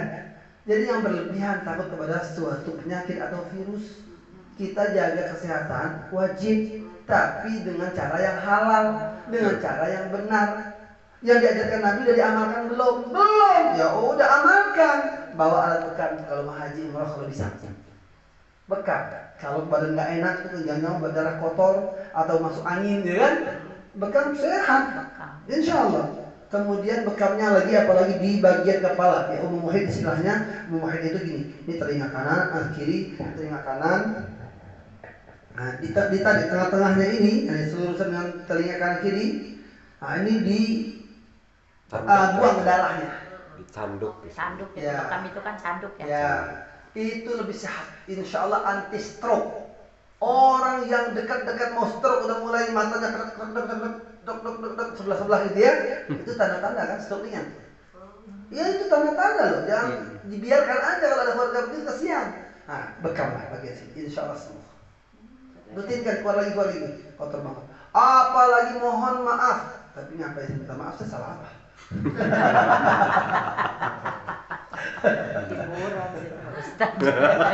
Biar nggak ngantuk ya Pak Ustaz ya. Jadi khususnya lagi para perokok, Tuh. ahli hisab. Ahli Ahli hisab. hisab, ahli dalam bidang menghisab. Hmm. Nah, ahli hisab itu biasanya darah kotor yang bagian kepala lebih banyak. Nah, itu jangan nggak bekam. Biar kotoran itu dibuang. Tapi kata ayah rokok itu obat. Obat. Ya, obat yang menyebabkan setan kesenangan. Iya. Jadi saya anjurkan banget itu, terutama yang merokok itu jangan nggak bekam bagian kepala ini. Yang suka itu- sakit kepala sih. Nah itu dia. Tapi nggak suka ngerokok. Ah itu dia bisa jadi ada darah kotor. Pokoknya yang sakit kepala, pusing-pusing, migrain segala macam, ya kan? Ah itu Tapi kan di pasti bekam ada berarti. penyebab di bagian kepalanya. Dicanduk. Ya, gitu. Iya. Susah canduk sekarang mah. Karena dia harus disobek kan. Ya makanya botak dikit nggak apa-apa lah demi kesehatan lebih Ya, mahal. nggak masalah sebetulnya. Nggak kalau ada- apa-apa lah, Iya. botaknya dikit. Apalagi ibu pakai jilbab, ya kan? Nah, bapak-bapak pun Biar apa- pakai peci, lepas Iya. lepas pecinya. Iya, biar nggak lepas Sedikit ya. pecinya, gitu. Biar nggak Jadi- lepas-lepas. Jadi itu penting tuh. Nah, kalau bagian belakang badan ini ada titik-titiknya, jangan asal juga. Iya. Nanti salah lagi. Ada tukang bekamnya. Ada tukang bekamnya, ada tuh trainingnya, ada caranya, cara bekam yang benar ada. Jadi jangan asal sok tuh segala bagian dibekam. Wah asal aja, nah, jangan sembarangan. Nah ini hal-hal yang diperlukan lah dalam masalah ibadah itu biar semangat ibadah kita insya Allah. Nah, banyak hal-hal yang dalam Ramadan. Ada lagi ibu nanya gimana kalau kita lagi masak kan pengen tahu keasinan apa enggak, apa kemanisan, apa enggak ada rasanya, nyicip aja. Boleh nggak sih? Pertanyaan itu dijawab. Boleh atau tidak? Boleh jika hanya nyicip kemudian dibuang. Buang lagi. Jangan cicip, banget. Ah, itu niat itu. Ustaz misalkan cicip ya, cuma karena dia pengen ngebersihkan itu kumur-kumur. Kumur-kumur doang nggak di- Nah, kumur-kumur ada yang mengatakan, ada yang berpendapat makruh hukumnya. Yang mana? Jika terlalu keras kumur-kumurnya. Enggak sih, cuma sekedar Nah, membersihkan. sekarang membersihkan saja tidak apa-apa. Tapi kumur-kumur, apalagi kumur-kumurnya pakai es teh manis, nggak boleh. Rasa itu. Kumur-kumur kok es teh manis.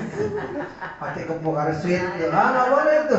Kadang-kadang masakan tuh walaupun sedikit kan masih berasa aja. Kita ini diberi kelebihan sama Allah, ujung lidah kita bisa merasakan.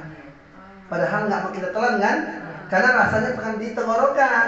Nah, kalau tenggorokan batal sudah jelas. Iya, ada rasa. Nah, itulah kelebihan yang Allah berikan. Khususnya mungkin ada sensitivitas yang lebih tinggi buat ibu-ibu daripada bapak-bapak. Karena bapak-bapak tanya, enaknya tuh pokoknya. Ketika ibu-ibunya nyicip, wah enggak ah, belum asin ini atau kurang asin. Nah, mungkin ibu-ibu mungkin lebih paham karena di situ memang bagian ibu-ibu, ya kan? Nah, makanya, tapi bapak banyak yang jadi koki. Nah, biasanya jadi koki ini mungkin Allah kasih kelebihan lidahnya juga bisa merasakan makanan yang sesuai dengan selera. Gitu. Jadi bisa ngukur lah. Itu kenapa Allah bikin sebagai orang jadi koki ada enggak ya kan? Nah, yang enggak jadi koki ini cobalah jadi koki, insya Allah nggak enak. Karena dia nggak bisa membedakan dengan jelas itu ya. Kan kalau koki itu punya kelebihan di lidah juga. Dia bisa merasakan kurang apa nih, apa yang kurang tambah apa bisa loh. Nah itu. Makanya serahkan urusannya pada ahlinya. Itulah intinya. Iya. Waktu kita sudah habis. karena jam 9 lewat 59. Pas 1 jam 30 menit saya tausiah. Mudah-mudahan bermanfaat bagi kita semua. Kita setelah ini akan kita tutup dengan doa, tapi kita tutup dulu dengan doa kafaratul majlis. Nah, mudah-mudahan ilmu yang didapat malam hari ini diberkahi oleh Allah, dimudahkan oleh Allah buat kita semua agar kita mengamalkannya, dan mudah-mudahan Allah meridhai kita, mengampuni dosa-dosa kita, dan memberikan petunjuk lurus kepada kita hingga akhir hayat, dan diwafatkan dalam keadaan husnul khatimah. Amin ya rabbal alamin. Kita tutup doa kafaratul majlis, baru kita berdoa. Kafaratul majlis dulu baru kita berdoa. Subhanaka Allahumma wa bihamdika asyhadu an la ilaha illa anta astaghfiruka wa atubu ilaik. Walhamdulillahi rabbil alamin. Wassalamualaikum warahmatullahi wabarakatuh. Kita akan berapa kali nanti boleh setelah berdoa kita buka sesi tanya jawab. Alhamdulillahi rabbil alamin. Nahmaduhu hamdan na'imin wa nahmaduhu hamdan syakirin.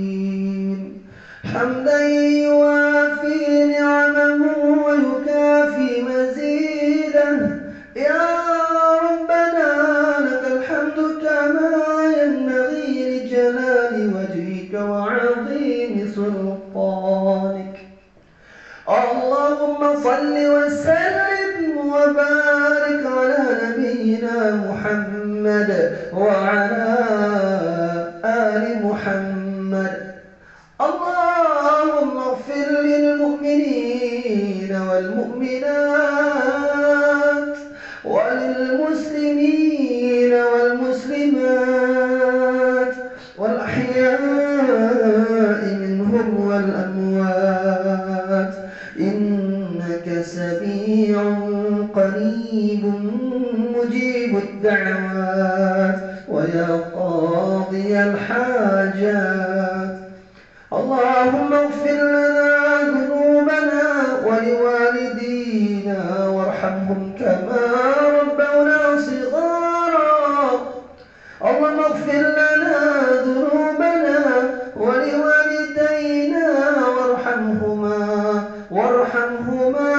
وارحمهما كما ربيانا صغارا. يا الله يا رحمن يا رحيم يا غفور، ampuni dosa-dosa kami ya Allah, terutama dosa besar yang pernah kami lakukan ya Allah. Terimalah taubat kami ya Allah. Jadikan taubat kami malam hari ini taubatan nasuha di sisimu ya Allah. Ya Allah, jadikan kami hamba-Mu yang saleh dan salihah, hingga kami wafat dalam keadaan beriman bertakwa padamu ya Allah. Wafatkan kami semua dalam keadaan husnul khatimah ya Allah. Wafatkan kami dengan kalimat la ilaha illallah. Wafatkan kami saat kami beramal saleh di puncak ketakwaan kami ya Allah. Ya Allah, jangan kau wafatkan kami saat bermaksiat. Jangan kau wafatkan kami saat berbuat dosa ya Allah. Jangan kau wafatkan kami saat meninggalkan kewajiban. Jangan kau wafatkan kami saat kami sedang lalai dari perintah-Mu ya Allah, dari larangan-Mu.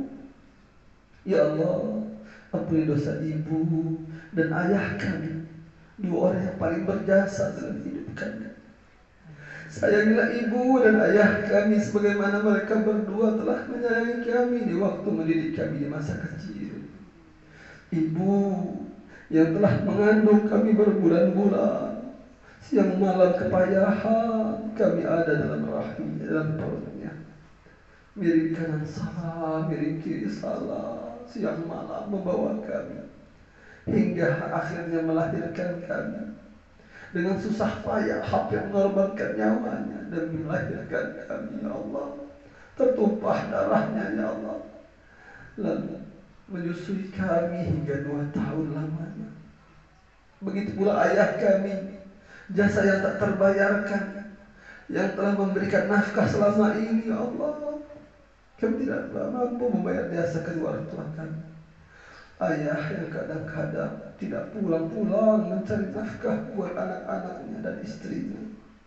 Ayah yang entah seperti apa, kondisi apa yang dirasakannya di luar sana, mungkin makan, mungkin gak makan, kelaparan. Ayah yang mungkin hampir saja bertaruh nyawa demi menghidupkan anak dan istrinya di luar sana. Ya Allah, kami tidak mampu, ya Allah, membayar jasa ibu dan ayah kami kecuali dengan doa inilah, ya Allah. Maka jadikanlah doa ini, ya Allah, pengangkat derajat kedua orang tua kami. Jadikanlah doa ini, ya Allah, sebagai penghapus dosa-dosa mereka. Ampuni dosa ibu dan ayah kami. Sayangi mereka berdua, ya Allah.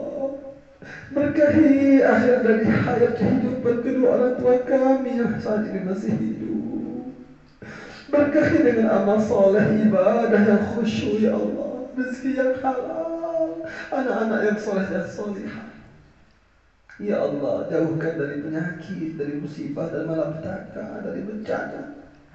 Ya Allah, wafatkan orang tua kami dalam keadaan husnul khatimah. Wafatkan orang tua kami dalam keadaan husnul khatimah. Jangan kau wafatkan orang tua kami dalam keadaan su'ul khatimah, ya Allah. Ya Allah, ringankan sakaratul maut orang tua kami saat meninggal dunia. Saat itu kami tidak mampu membantunya apa-apa, ya Allah. Ringankan sakaratul maut orang tua kami seringan-ringannya, ya Allah. Maafkan kesalahannya, ampuni dosa-dosanya, ya Allah. Selamatkan ibu dan ayah kami dari siksa kubur. Selamatkan ibu dan ayah kami dari siksa neraka Jahannam, ya Allah. Angkatlah derajat keduanya di sisimu bersama orang-orang bertakwa. Masukkanlah ibu dan ayah kami ke dalam surga Firdaus-Mu, ya Allah. Pertemukan dengan hamba-hamba-Mu yang saleh dan salihah. Dan pertemukan juga kami, ya Allah. Pertemukan kami, ya Allah, dengan ibu dan ayah kami lagi di surga-Mu nanti. Pertemukan lagi, ya Allah, kami dengan pasangan kami yang kami cintai, dengan anak-anak kami yang kami sayangi, dengan saudara-saudari kami, dengan sahabat-sahabat kami, guru-guru kami, teman-teman kami. Pertemukan kami di surga, ya Allah. Ya Allah, bantulah saudara-saudara kami dimanapun mereka berada yang butuh bantuan-Mu, pertolongan-Mu, ya Allah. Bantu mereka, ya Allah. Tolong mereka, ya Allah. Rabbana zalamna anfusana wa in lam taghfir lana wa tarhamna lanakunanna minal khasirin. Rabbana hab lana min azwajina wa dhurriyyatina qurrata a'yun waj'alna lil muttaqina imama. Rabbana atina fid dunya hasanah وفي الآخرة حسنة وقنا عذاب النار. سبحان ربك رب العزة عما يصفون وسلام على المرسلين والحمد لله رب العالمين.